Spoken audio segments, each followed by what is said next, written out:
Now, in high definition, coverage you can count on. This is WTVM News Leader 9. I'm here at Toomer's Corner where friends and fans are remembering Philip Lutzenkirchen. Plus, new information tonight on a fatal crash that claimed the life of a 12-year-old Phoenix City boy. Find out the driver in this deadly crash will face charges. And a few storms out there prompting severe thunderstorm warnings. We'll be tracking those for you coming right up. Good evening. Thanks so much for joining us tonight for News Leader 9 at 6. I'm Barbara Goche. I'm Jason Dennis. We begin tonight with the weather. A severe thunderstorm warning right now for several counties across the valley. We can hear the rain coming down right here at our studios. Chief Meteorologist Derek Kincaid keeping an eye on things. He joins us now with the details on what we can expect this evening. Derek? Thanks, guys. Yeah, you know, sometimes during the summer we'll get some of these storms that are just strong enough to reach severe limits with some stronger winds, maybe upwards of 50 to 60 miles per hour. Right now, parts of Muskogee, Chattahoochee, and Marion counties are under one of those severe thunderstorm warnings until 6:15. Another up in East Alabama for Randolph County, and this was actually just extended about a minute ago for most of Chambers County and eastern sections of Tallapoosa County. That one's going to go out a little bit longer. So if you live anywhere along Highway 431 in Randolph or Chambers County, you're under a severe thunderstorm warning as we speak. Let's look at that Columbus storm. This one producing a lot of lightning, some very, very gusty winds, and it looks like the stronger part of that storm has even developed now further down to the south and actually the west of where we have that warning. So the strongest weather right now might actually be in South Columbus heading into parts of Chattahoochee County. Again, under that warning until 6:15 Eastern time. Warning for the threat of some gusty winds, the possibility of some hail along with a lot of lightning, and even some flooding rains possible with these storms as well as they continue that drift on down to the south. So we'll be watching these very closely for you here in the coming hours. The temperatures are cooling down where the rain is settling in. 72 right now in Columbus, but still in the 90s for folks that haven't seen any of the rain out there today. We'll be talking more about where the rain is heading and more about the 4th of July week forecast too coming up for you a little later on in the show, guys. All right, we thank you, Derek. Topping our news coverage tonight, a community is in mourning after the death of former Auburn football star Philip Lutzenkirchen. Lutzenkirchen and Georgia baseball player Ian Davis were killed in a car wreck early Sunday morning in Troup County when their car flipped several times. We bring you team coverage tonight with News Leader 9's Dante Renzulli live at the scene of the crash and our Annie Hubble who is live at Toomer's Corner. We begin with Dante from the crash site in Troup County. So Dante, what can you tell us about the crash and how it happened? Thank you very much, Jason. Yeah, we spoke to a witness who was actually there, called 911, and spoke to the crash survivors in the minutes after this took place. But let me show you where we are right now. We're at sort of a makeshift memorial that Auburn football fans have put together. You can see they left some T-shirts, some pom-poms, some flags. And it's to remember Philip Lutzenkirchen, who people know as the record holder, scoring the most touchdowns in his career for a tight end. He also scored the winning touchdown in the Iron Bowl against Alabama. So a lot of people have been coming out here all day long to get a look at the place where he met this tragic end. They're very heartbroken to hear about this. As they've learned by looking at this crash scene, this car traveled a fair distance off the road, 450 feet to be exact. Now, the woman I spoke to lives right across the street, said that she awoke to somebody knocking on her door very loudly, asking her to call 911. And it was one of the gentlemen who was there in the car. Turns out none of the passengers in this vehicle were familiar with the area. They're all from places like Dadeville, Alabama. Lutzenkirchen was from Marietta, and another was from Atlanta. They may not have known that stop sign was there, and that's a good reason why they may have gone right through it. They ended up right here coming through behind this church in the early morning hours of Sunday, and they told the woman that they had just left a party at a friend's house, so that's why they were in the area. And we're going to hear more from that woman and her interview coming up at the news at 11. I'm live at the crash scene in Troup County. Dante Renzulli for News Leader 9. All right, thank you so much, Dante. Meanwhile, hearts are broken on the plains with the news of the death of fan favorite Lutzenkirchen. Yeah, many in Auburn feeling this loss. News Leader 9's Annie Hubble has been on Auburn's campus all day. She joins us now with the reaction there on campus. I know lots of heavy hearts right there, Annie. Well, absolutely. Good evening. And even though it is a quiet summer semester at Auburn, you could definitely tell there was a somber mood on campus today. Now, as you can see behind me, fans and friends of Phil Lutzenkirchen came out at 4:30 yesterday afternoon to roll Toomer's trees for number 43 Lutzenkirchen. Now, everyone we spoke with today is is really in shock that one of Auburn's most familiar faces is gone. Of course, Lutzenkirchen was a star on AU's 2010 national championship team, but he was known for much more than football. Even those who didn't know him personally say that it's a genuine loss because of the character Lutzy exhibited and the impact he had on them during his time at Auburn. Now, even in this time of mourning, the Auburn family is trying to focus on and remember Phil for the kind soul that he has and the legacy that he has left behind. Now, we have heard that a memorial service has been planned for Phil at his alma mater in Marietta, Georgia on Wednesday. Now, coming up on the news at 11, hear more reaction from the Auburn family and from well-known Auburn football announcer and advisor Rick Smith on how Lutzenkirchen was a star on and off the field. For now, reporting live at Toomer's Corner, Annie Hubble, WTVM News Leader 9. All right, thank you, Annie. In other news tonight, we have new details on a fatal vehicle accident involving a Phoenix City teen. Tonight, officers are answering questions about whether or not the driver will be charged in this case. News Leader 9's Rosalind Giles is following this story for us. She joins us in studio now with an update. Rosalind? Yeah, Jason, we posed that question to Lieutenant Andy Williams in the Phoenix City Patrol Unit. He says they're considering the rules of the road when it comes to trikes. From the looks of his Facebook pictures, 12-year-old Christopher Haywood of Salem, Alabama, loved life. It all came to an end along Bayview Drive Friday afternoon around 1. Very tragic. Lieutenant Andy Williams says Haywood and the driver were riding in a three-wheeled trike, one that looks similar to this one. Williams had this to say about the driver possibly facing charges. Currently this time, I don't believe we're looking at any charges, but like you said, we're still investigating the crash and the collisions and try to determine all the factors involved. Coroner Arthur Sombry Jr. says both Haywood and the driver jumped from the moving vehicle when he noticed problems with the throttle. Williams adds, while accidents involving trikes are rare in the area, they are looking into all aspects of vehicle safety using trikes. It's classified as a motorcycle. Standard state laws that apply to motorcycles, all your riders or occupants, which would be required to have on a head, proper head protection of a helmet, whereas a passenger car or, pickup truck or any other motor vehicle does not require that, but does require the use of seat belts.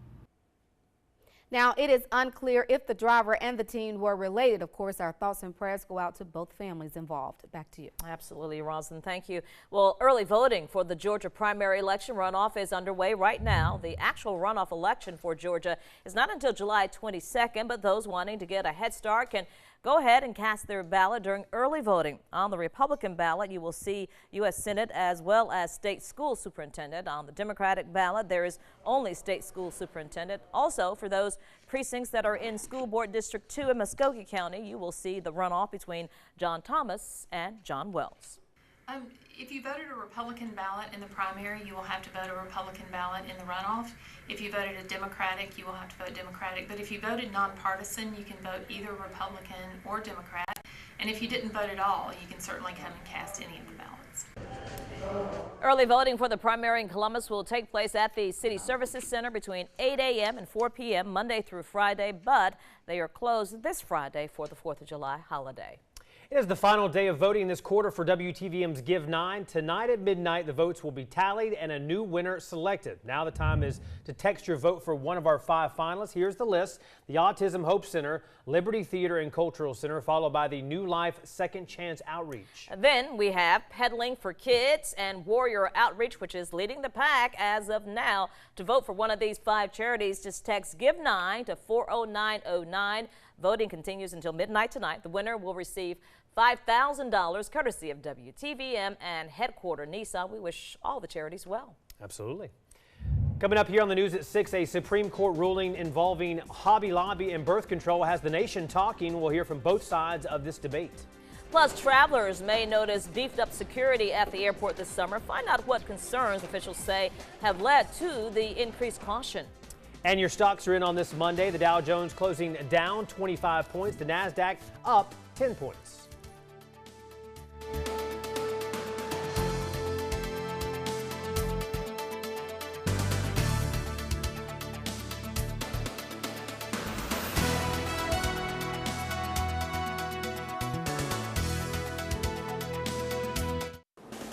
You're watching News Leader 9 with Barbara Gauthier, Jason Dennis, meteorologist Derek Kincaid, and Dave Platt with sports.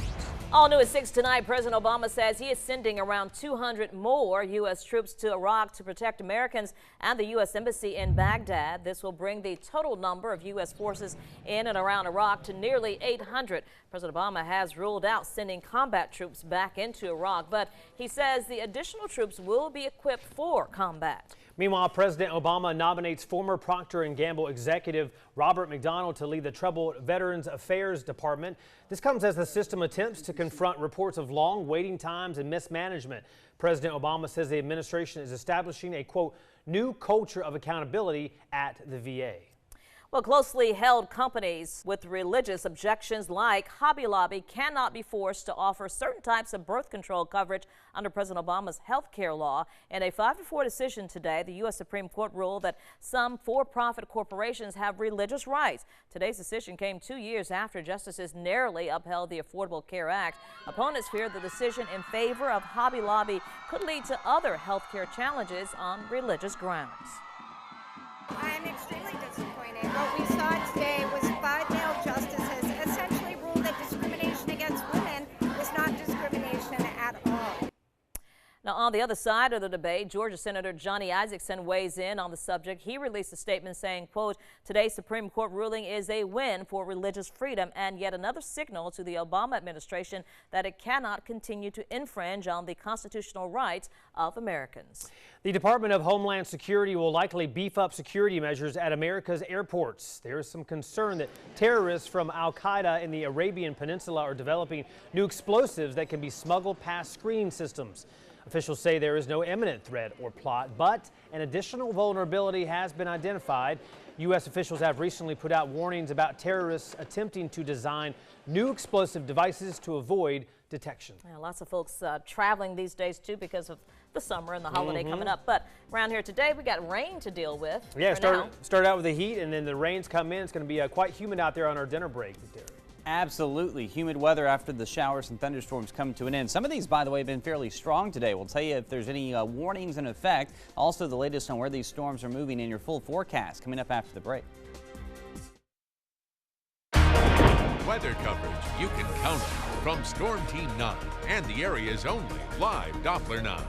Well, here's a live look outside our Alpha Insurance Sky Cam atop the Ashley Furniture Home Store. Looking back to the western sky, we have the rain that has come to an end at our Sky Cam location. Still some showers in the area, but the heaviest rain has passed on by. It made it up to 94, but then with the rain, those temperatures dropped off in a hurry. Right now, 71 degrees. About the only way we're going to be able to cool down in the summertime is with some of these showers and storms. Let's go over to TrueView Max. We'll show you the only warning that we have in effect right now. It is a severe thunderstorm warning for parts of Chambers and Tallapoosa County. Now until 5:45 Central Time, 6:45 Eastern Time. Under the orange boxes here, Southern Randolph, Chambers, Tallapoosa. That includes Lafayette, it includes Roanoke, it also includes Alexander City and the city of Dadeville as well over in East Alabama for that cluster of storms that you see right here with a lot of lightning. We'll take you a little closer in there in just a moment. Let's show you the storms coming south out of Columbus. We did have the severe thunderstorm warning in effect for Muskogee County earlier, but right now the heaviest rain, the stormiest weather, South Columbus. We're talking mainly about the Buena Vista Road exit on Interstate 185 and points down to the south from there. Lawson Army Airfield at Fort Benning getting some very heavy rain, a lot of lightning as well with that strongest weather really hugging the border between Chattahoochee and Russell counties. That storm, by the way, is moving off to the south with some motion to the southwest as well. Now in East Alabama, we've been watching those storms as well coming through Randolph and Chambers County, up and down Highway 431 in Chambers County, a very wet and stormy drive right now. Those stronger showers and storms are getting set to push into Tallapoosa County too, near the town of New Site, eventually Lake Martin and also Alexander City. The showers and thunderstorms today have been moving on down to the south, but again, our storms over in East Alabama, you see this little green line heading to the south and west. That's that outflow boundary, which sometimes these showers and storms can develop along. It looks like that may be heading down to the south and west. So that's why these storms in East Alabama may have more of a westward trend than those storms in Georgia did. So in the summertime, these storms typically do move in some pretty strange ways from time to time. And as we talked about, where the rain is falling, it's much cooler. 72 at Fort Benning, 77 in LaGrange, 73 in Columbus, 90s for everybody else that have not seen a lot of showers or storms today. But the good news is the rain coverage drops off tomorrow and stays fairly low all the way through the end of the week, including our 4th of July. Now, if you want more forecast updates, you can get them on all of our social media accounts, including Instagram, WTVM_weather, the place to find us there. Here's your forecast tonight. The rain will come to an end fairly soon here within the next few hours by 10 or 11 o'clock. 73 are low in Columbus. The high tomorrow, 97. A hot day coming your way. Could be one of the hotter days so far of the year. 72 for Auburn and Opelika. The high tomorrow over there at 95 in East Alabama. And we're going to stay hot around here for the next couple of days. 97 Tuesday, 97 Wednesday. And then as we head into 4th of July, the high 94, but the rain chances staying low. If you have any outdoor plans, grilling, pool time, whatever it may be, nothing more than your very typical summertime chance of a passing shower or storm. Most places staying dry and hot through the next few days, guys. It's definitely muggy out there. After that rain moves in, too, it just gets even worse. Yeah, it cools you down briefly when it's falling, but then as soon as it's over, boy, you start to feel the humidity come like a back. sauna out there. Yeah. Doesn't help you lose any weight, though, that sauna It heat. does not. No, no. I've tried. All right, Thanks. Coming up, the Atlanta Braves open the final homestand before the All-Star break, and they're on a hot streak, but it's a long day for a former Georgia Bulldog at Wimbledon. Dave has your highlights. And at the World Cup, Team USA gets some very welcome news. Find out what it is next in sports. Now from Sports Leader 9, Dave Platt. After a rough go of things in early June, looks like the Atlanta Braves are back in business. The Bravos completing a 4-game sweep in Philadelphia over the weekend to reclaim first place in the NL East. Tonight they're back at Turner Field opening a 3-game set against the Mets. Alex Wood will get the start at the top of the hour.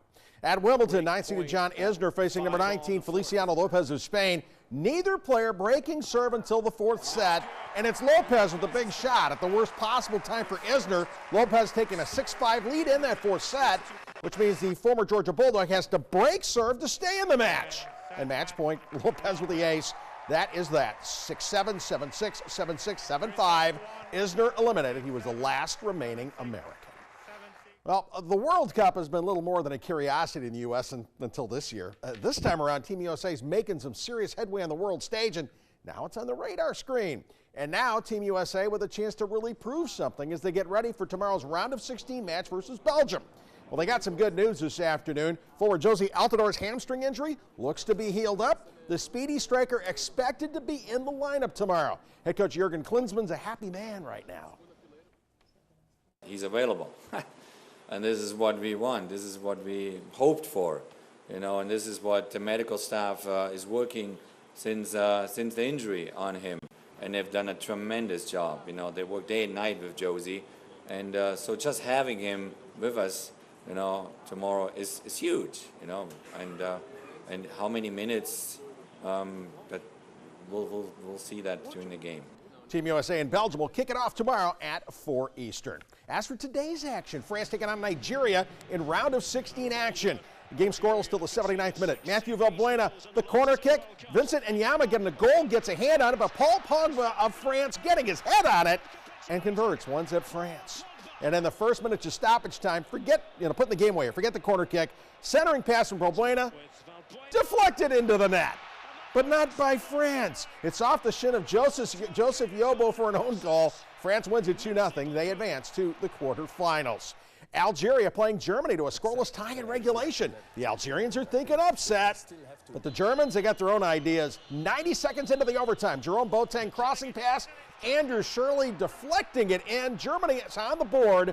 There's less than 10 minutes to go in the overtime, and Germany leads it 1-0. And finally, the Milwaukee Bucks today named Jason Kidd as their new head coach in what is officially the 9th time a team has traded for a head coach. The Bucks are sending future second-round draft picks, 2 of them, to the Brooklyn Nets for Kidd's contract. He replaces Larry Drew. Now, Kidd took the Nets to the playoffs in his first year as a head coach, 44-38 record. The Bucks, on the other hand, 15-67, the worst record in the league. That's a look at sports. All right, Dave, thank you. And Derek has one last look at our forecast after this break. And Simone Doughton joins us now with a look at what's coming up on our sister station, Fox 54 News at 7. Simone? Well, Jason, ordinary postal workers may have their work cut out for them after braving snow, rain, and sleet to deliver your mail. But tonight on Fox 54 Primetime News, we meet a postal worker who uses a boat to deliver mail on a route that's absolutely Alabama. Join us for this story and more tonight at 7. All right, thank you, Simone. We will not need a boat around Columbus this evening. The rain has moved out of here, The rain has moved out. We can travel by foot and by car as normal. At least the heaviest rain has moved out. But still, some folks going to deal with some stormy weather. Remember, lightning, the bigger threat with these summertime storms, along with the threat of some gusty winds with those stronger storms. So we'll keep an eye on them for you. More on Facebook and on the website. So keep the umbrella, but not necessarily a boat. Not the boat, yeah. All right. That's going to do it for us tonight at 6. Be sure to join us back here tonight for News Leader 9 at 11. And get much more on our website, WTVM.com. See you at 11. Good night.